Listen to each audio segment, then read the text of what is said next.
Hey everyone, welcome back to the channel. If you're here, chances are that you're facing an issue with your Face ID. Maybe it's not working, has been disabled, or you've seen the dreaded message a problem was detected with the Truedepth camera. Don't worry, I've got you covered. In this video, I'll guide you step by step on how to fix Face ID issues on your iPhone or iPad. So let's dive right in.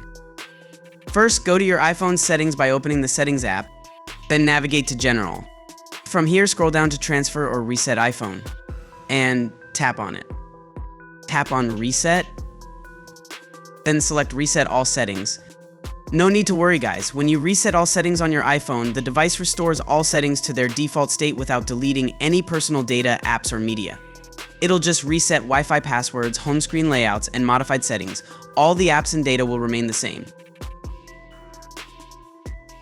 After resetting all settings, just clean your front camera and try setting up Face ID again.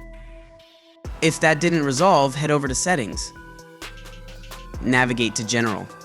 Then, Software Update. Make sure you're running the latest iOS software version.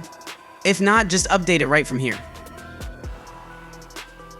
If the problem still persists, it likely points to a hardware problem.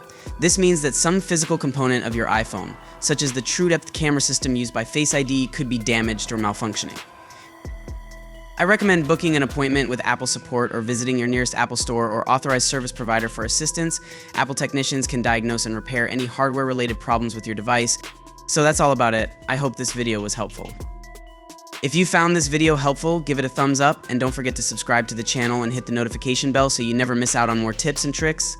Thanks for watching, and I'll see you in the next video.